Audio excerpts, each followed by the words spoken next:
ذرا سوچئے، ایک ایسی دنیا جہاں سمندر صرف پانی کا دریا نہیں بلکہ خوف کا سمندر ہوتا تھا، جہاں سیلز ہواؤں سے نہیں درد اور لوٹ مار کی ناگوں سے چلتی تھی، جہاں دھوپ صرف روشنی نہیں لاتی تھی بلکہ تلوار کی چمک بھی ساتھ لاتی تھی۔ یہ تھی پائریٹس کی دنیا۔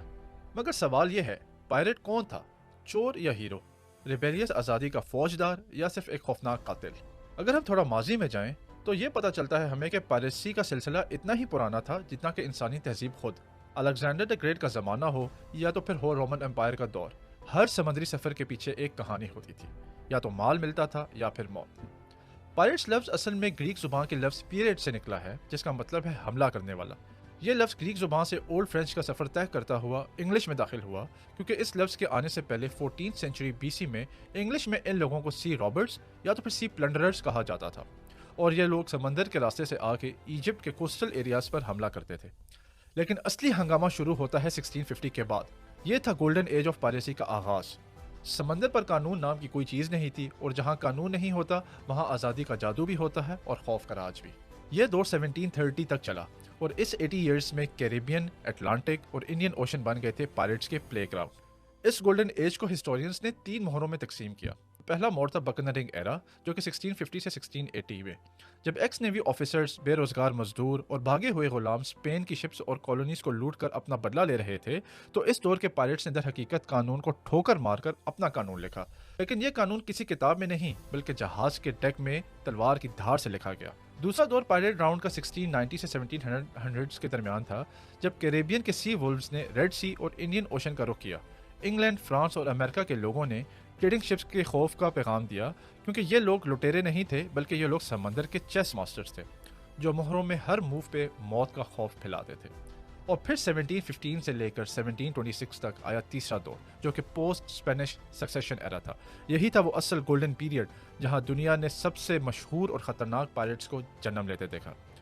پائریٹس نے صرف لوٹ مار نہیں کی بلکہ اپنی چھوٹی چھوٹی گورنمنٹس بھی بنائی، جسے دی ریپبلک آف پائریٹس کہتے تھے۔ یہ ایک ڈیموکریسی تھی، کیپٹن ووٹ سے چنا جاتا تھا، قانون خود بناتے تھے اور کسی بھی حکومت کو نہیں مانتے تھے، بس ایک آزاد ملک جو کہ سمندر کے بیچوں بیچ میں چلتا رہتا تھا۔ اس دور میں ہمیں دیے کچھ ایسے نام جو آج بھی ہالی ووڈ کی فلمیں اور ویڈیو گیمز نہیں بھول پاتی۔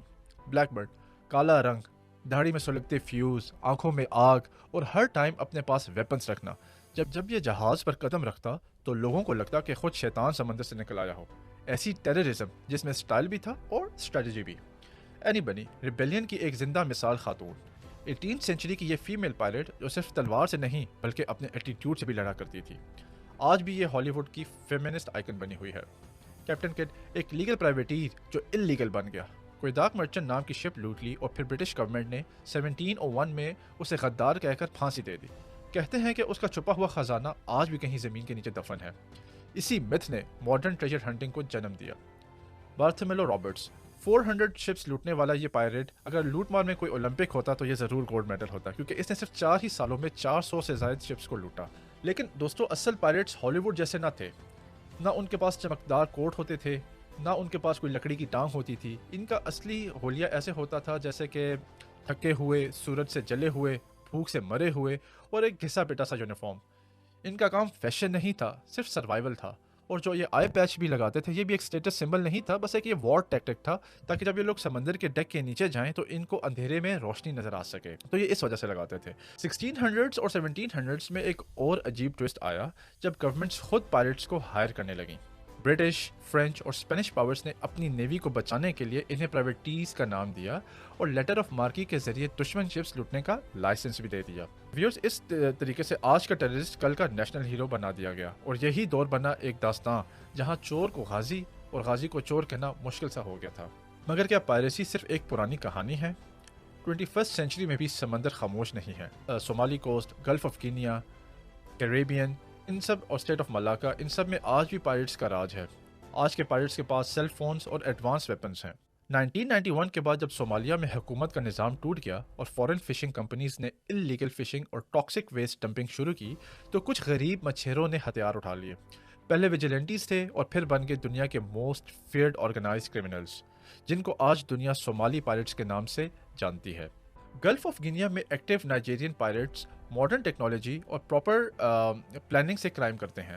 یہ لوگ فلی فلیج ملیٹنٹ گروپس بن چکے ہیں اور جن کا کام صرف اور صرف پیسہ لوٹنا ہوتا ہے۔ لیکن سوال اب بھی یہی ہے، کیا پائریسی ختم ہو سکتی ہے؟ جب تک دنیا میں بھوک، بے انصافی اور کرپشن ہے، تب تک سمندر صرف پانی سے نہیں، لیکن صرف اور صرف غصے سے ہی ابلتا رہے گا۔ دوستو، پائریٹس ویلن تھے یا ہیرو؟ چور تھے یا آزادی کے سپاہی؟ جواب سمپل نہیں ہے۔ یہ کہانی بالکل بھی بلیک اینڈ وائٹ نہیں، بلکہ صرف گرے ہے۔ کبھی چنگ شی جیسے ایمپرر بننے والے پائریٹس، اور کبھی بلیک برڈ جیسے خوف کی مثال بنانے والے۔ کہیں مجبوری سے پائریٹ بننے ہوئے لوگ، اور کہیں فائدہ اٹھانے والے پروفیشنل چور۔ تو اگلی بار جب آپ کسی پائریٹ کی کہانی سنیں تو ایک لمحہ رک کر یہ ضرور سوچیے گا کہ کیا ہیرو وہ ہوتا ہے جو قانون کا غلام ہے، یا وہ جو قانون توڑ کر انصاف لاتا ہے؟ کیا ویلن وہ ہوتا ہے جو لوٹ مار کرتا ہے، یا وہ جو لوگوں کو لوٹنے پر مجبور کرتا ہے؟ سمندر تو پہلے بھی تھے، لیکن ہواؤں میں گونجتی تھی صرف ایک ہی چیخ: Yo.